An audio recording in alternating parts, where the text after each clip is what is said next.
Welcome to Buckeyes Tomorrow Morning for Thursday, November 7th. I'm your host, Tom Orr. The Purdue game in 2 days, the game against Michigan in 23 days. Okay, it is the show you have all been waiting for. Ross Fulton here to break down the Ohio State offense against Penn State. Lots of good news here, a little bit of bad news. We'll get to give you a little bit of the vegetables before we get to the dessert. When Ross is here, speaking of vegetables and dessert, we are sponsored by Jeff Ruby's of Columbus, proudly offering nationally acclaimed USDA prime steaks, seafood, and sushi, impeccable service, live entertainment, and an attention to detail that is simply unmatched.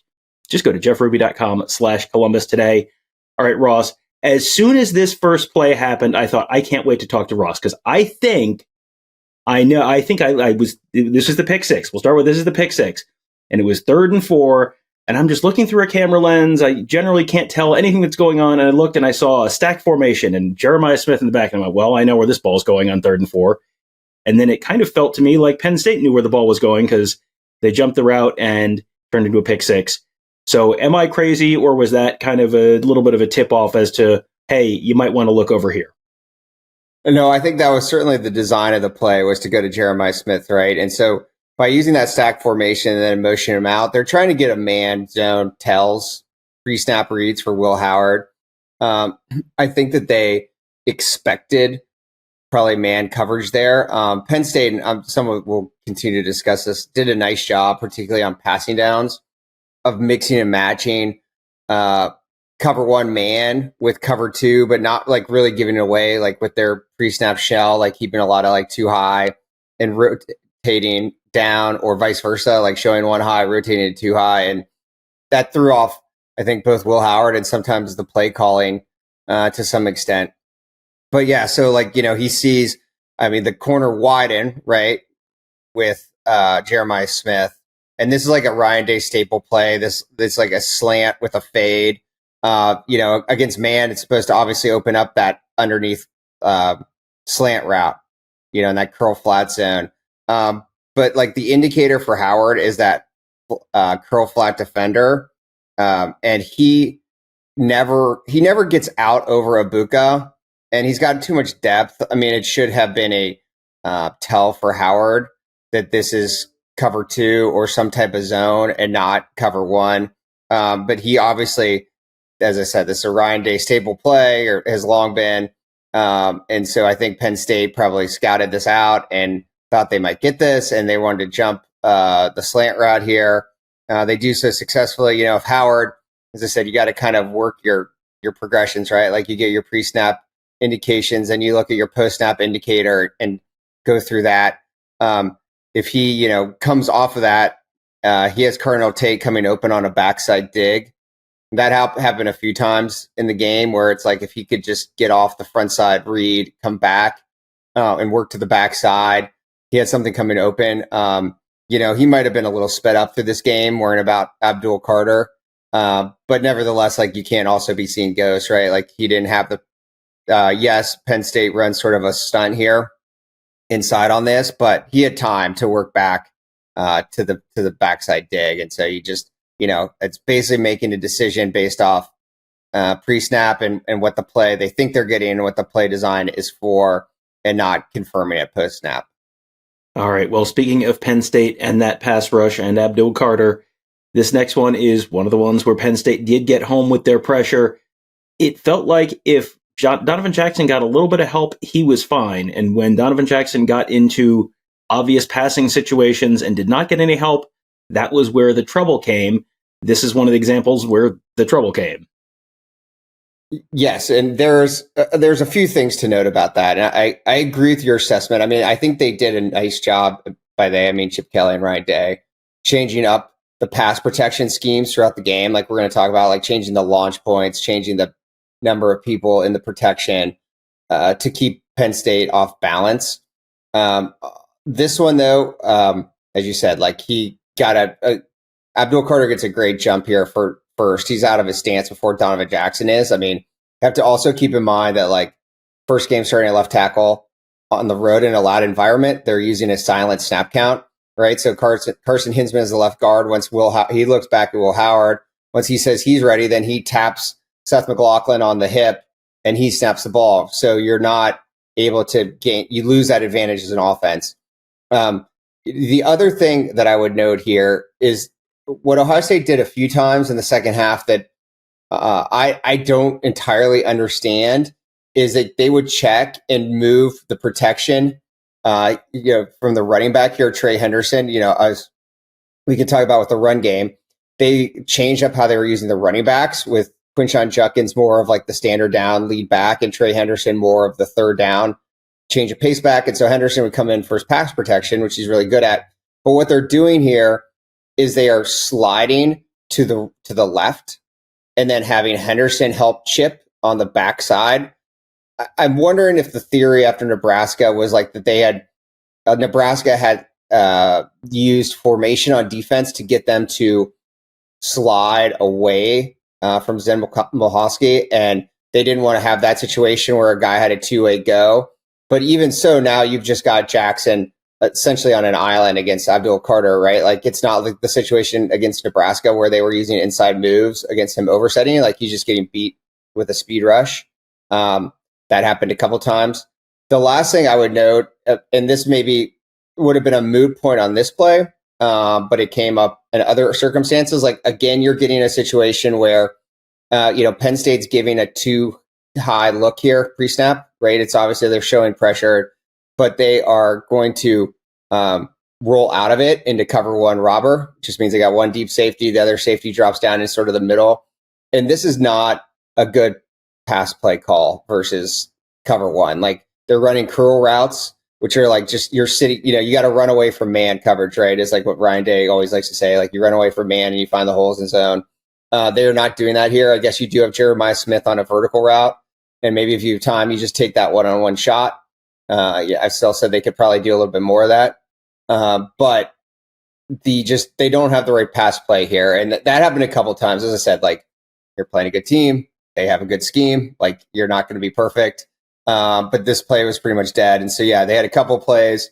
The good news for Ohio State, just in terms of the pass protection issues, is I don't think it gets much harder after that situation for Donovan Jackson as the left tackle, right? You're playing a speed rusher at home in a loud stadium in your first start. So I think that, I think in hindsight, I would have probably wanted to set the back to that side and help on that and let everyone take my chances with everyone else. But as you'll see, like they also had plenty of success on third down. We'll get to here when they could get the right call for the right situation against Penn State. All right, there you go. So you can stop looking, squinting through your fingers. It is safe to look now. We have nothing but good news now. Moving on. Next one is, I believe this was a third down pickup. Really nice pass to Jeremiah Smith to pick up a first down. Yeah, I think Ohio State had a lot more success in the passing game with these sort of, man coverage beater concepts. Now, this is actually what Penn State does here is bring a 6-man pressure and run a hot coverage, which is 3 deep, 2 under. That's like a Pat Narduzzi staple from his, in his time at Michigan State. And you can see from the back behind the offensive line, it's sort of like you're trying to get a 2-for-1 coming through the B gap. The good news is Ohio State handles this pressure really well. Like this is a play where Donovan Jackson successfully handles Abdul Carter. Seth McLaughlin does a great job stepping to his left, picking up the stunting nose guard coming around to the opposite A gap. A nice pickup by Quinshon Judkins, and Howard throws hot right away. So good execution there. The double slants were there pretty frequently. Ohio State had another chance to hit the double slants on right before the last field goal against like cover 0. And unfortunately, G. Scott dropped it. It would have been 4th and 1. But they would have had a chance to go for it there. But that was there also. They hit some shallow crossers, rail route off of follow pivot. So like these man beaters were more consistently there for them. And in the passing game, especially as I said, like, occasionally they called a man beater and Penn State dropped to cover 2 and like, don't want to throw the pick, but schematically that was a win for Penn State. But I do think when Ohio State was able to get themselves in the correct call and Howard was able to diagnose it, they had success in the, what I would consider, second down, third long, like must pass situations. All right, next up is the Emeka Egbuka touchdown. This is one it felt like they kind of got the action going one way and then went back the other way a couple times for touchdowns. So the Brandon Inniss one was kind of like that as well. But this felt like, this is one that watching live, I thought, oh, that felt like that was probably a pretty good play design, and worked out pretty well. Yeah, I mean, Chip Kelly really had some good things schemed up in this game, particularly, as you said, off of misdirection throwback. And so, like we talked about last week, like the first thing about this is they get under center, which gives you a hard play action look. Quarterback turns his back. It also, with all these condensed sets, they use a lot of condensed sets, both to help in the run game, but also in the pass game. So not just this one, so on this one, for instance, you'll see Carnell Tate stays into block.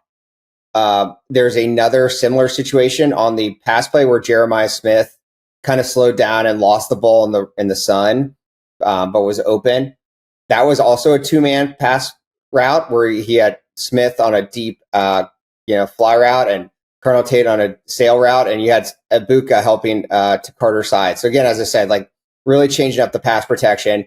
They roll Howard out, and it looks like the play John Gruden made famous, Spider to Y Banana. They ran that quite a bit in this game too, where they're leaking the guy in the flat, but they're setting up a throwback, and this is just leak. Like Ryan Day has loved this play at about this yard line. Like they ran it against Clemson in 2020, but here they do it with instead of a tight end, they do it with Emeka Ibuka, since he's the top man on the bunch.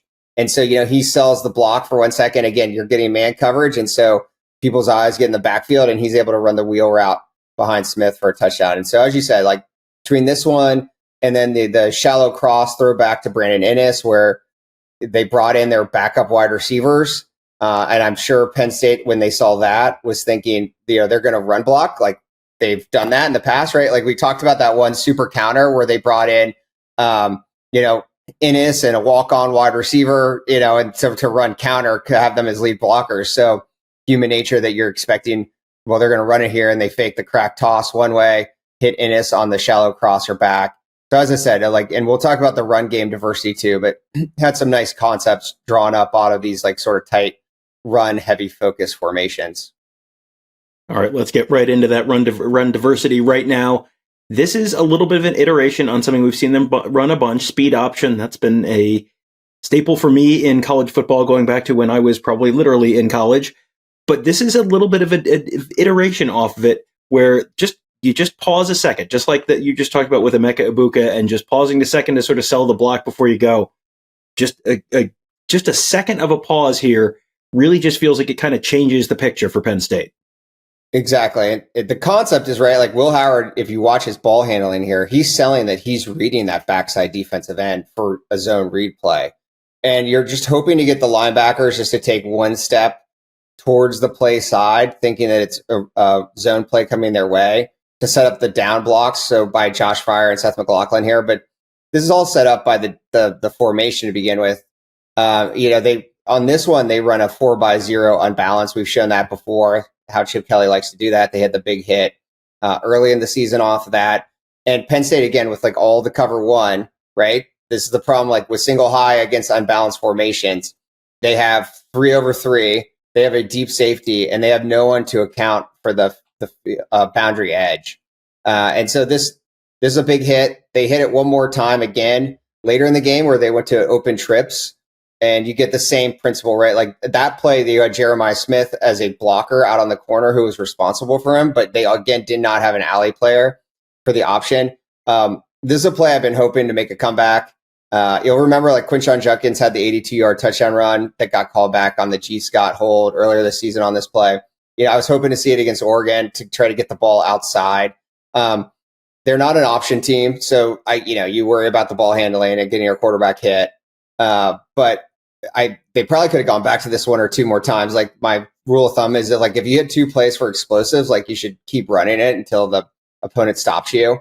Again,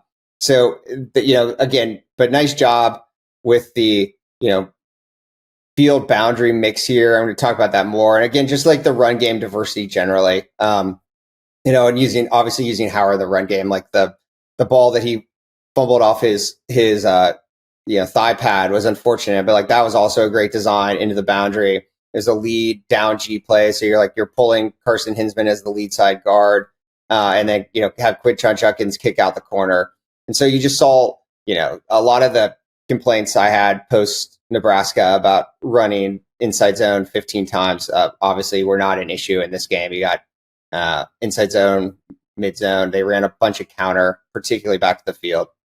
So a lot of those issues were, again, I think as we suspected at the time, maybe trying to lull Penn State into a false sense of security in terms of the run game. I like that. Ross Fulton, a devotee of the Lane Kiffin School of Play Calling, run it till they stop it. I like that a lot. Something they were able to do that was on that last drive was run it until they stopped it, and they ran it until the clock stopped because Penn State never stopped it. Let's go to that final drive. One of the runs that worked out really well for Ohio State is they were trying to run out that clock. Yeah, and again, there was like lots of little things in the run game that were just enough of a change up that takes a really focusing on it to notice. So one thing they did is this is mid zone. And so they're in pistol, right? And so we talked about like whether it was Iowa or Nebraska last week, they've liked to run tight zone from pistol where Will Howard opens up opposite the run play. And so here you're running zone to the left. So he would open up to the right and you're trying to get the ball back up the backside A gap. This is actually a run to this side of the formation, right? This is I say it's mid zone because Quinshon Judkins is basically aiming for the outside leg of the left guard, Carson Hinsman. And so it is, it's more of like a 45-degree step from the offensive line. So you're changing up just alone in, you cannot expect based on which side the quarterback open is up, where the ball is necessarily going, or which side the run play is going to. It could be coming to that side or away from it. That's one thing, right? The second thing that and they messed also with like just even in the zone game, like how they were blocking things. Like there were a few plays where they had Bennett Christian line up as basically an offset fullback, and he would block back, or not even block back. He would just take out the backside defensive end to run mid zone or inside zone. And so like instead of having a split block come back across the formation, you're just like taking care of it that way. And then they also really changed up running between running to the wide field and running to the boundary.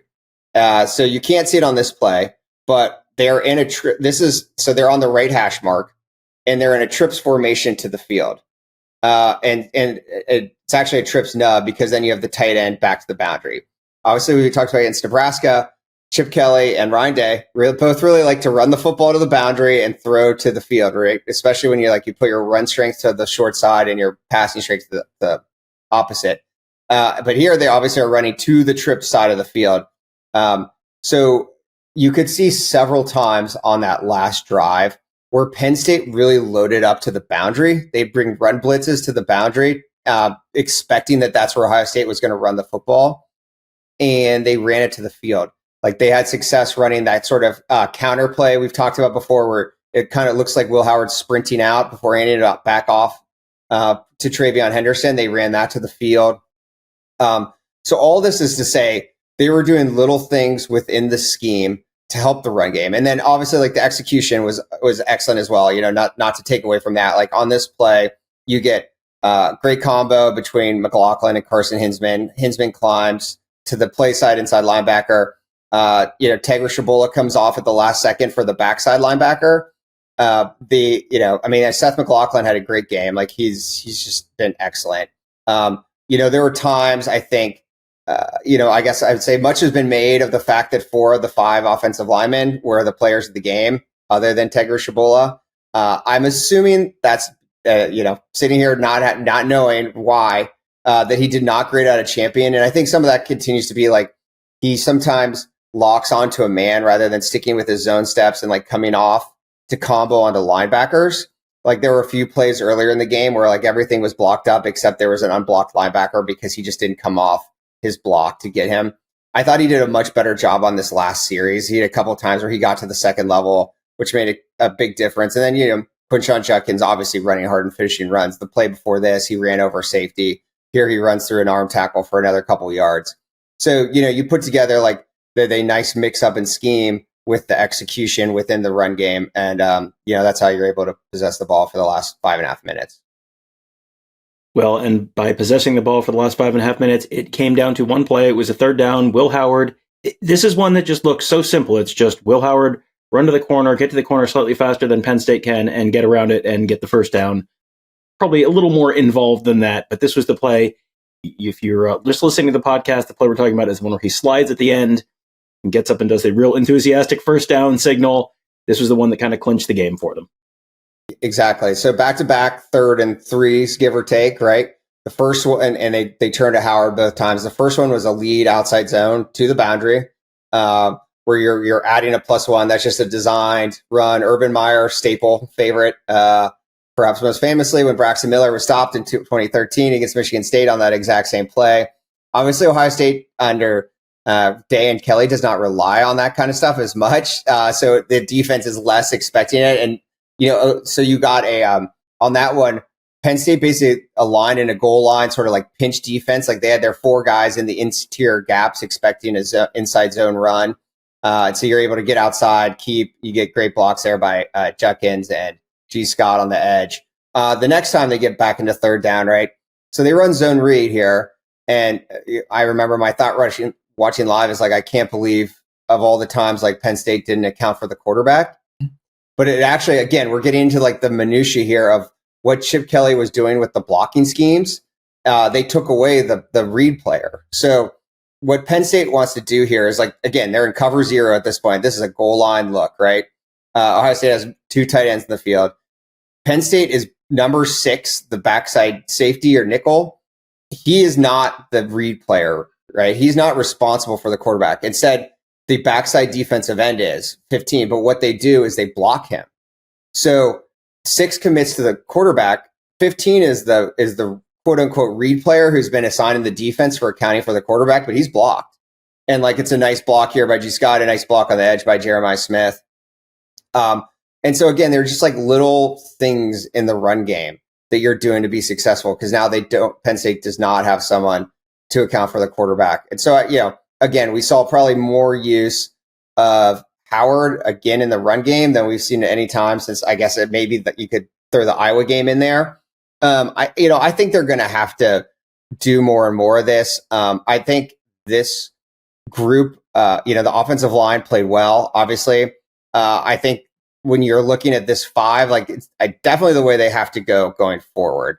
But I think they're going to be, compared to having Josh Simmons in there, obviously, who's more of a prototypical left tackle, this is going to be much a more of a run heavy group than they had with Simmons. Again, there's only so many Abdul Carters out there, right? But like they do exist. They're going to have to continue to help Jackson. I'm sure he'll get more comfortable, and they don't have to play in an environment like Penn State again, presumably. So they, absent, I guess, a first round road playoff game, but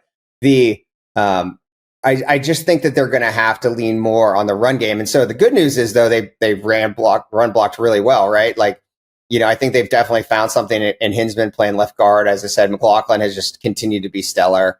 Probably, the most technically proficient offensive line play I've seen out of Ohio State lineman in a while. So I think that they're going to have to lean a little bit more, which is ironically, I think, coming into the season, like what people kind of more expected. And that's not to say that I don't think that they no longer have the ability to utilize their weapons outside. Obviously this was sort of a game of what ifs, right? Like if they, Howard missing Carnell Tate open, Jeremiah Smith, as I said, whether it was a son or whatever, like stopping his route, they're obviously the fumble off the thigh pads, like a 1 in a million kind of thing with that rule. So, they had chances to open up the game, and I do think that it's going to sort of be, all right, now it's time to get Emeka Egbuka and Jeremiah Smith going early, going forward, and get him some touches to get, especially Smith, to get in the flow. Like, he's still a freshman. Like, I think you got to kind of get him going, and he did have a really nice route on that last 3rd down before the final field goal. But I do think you're going to have to see more and more, leaning into the run game. And the good news is the execution up front is just much better than it's been in terms of running these type of, particularly just even like their bread and butter zone plays. All right. Before I let you go, do want to just sort of get ahead of something here. Ross, if they're real boring on offense this weekend, or they run inside zone 15 times, is it a sign that the coaches have forgotten how to coach football, or is it maybe not time to jump off the roof? Thanks. I'll hang up and listen. I'm sure if they are running inside zone against Purdue and not succeeding, I mean, that's maybe a problem for different reasons. As I said, I sort of have a thought in my head that this might be a game where they try to get pad some stats for Smith and Ibuka early, and even Cornell Tate. Like, Cornell Tate's a great route runner, and like there were probably like at least 5 or 6 times when you see that on the all 22 where he's like waving his hands up and down to Will Howard like, I'm wide open, please look my way. And so, as I said, this might be a game to sort of try to light up the scoreboard early. But yes, I would not get overly concerned if it's like, well, why aren't we using all those cool concepts in the run game that we used against Penn State? Particularly, this is not a game where you want to be running Will Howard a bunch. Yes. Back in my day, we called that Saturday, when you're playing a lesser team and you can maybe run up some numbers. Maybe you'll see some excitement in the passing game this Saturday. Wouldn't that be fun? So thanks again to Ross. Thanks again to Jeff Ruby Steakhouse, the award-winning upscale steakhouse in downtown Columbus, named one of the top 50 steakhouses in America by Food Network. Just go to jeffruby.com/Columbus to check out the menu and make a reservation today. That will do it for today. Thank you guys all for joining us. Have a great day. We'll talk to you tomorrow.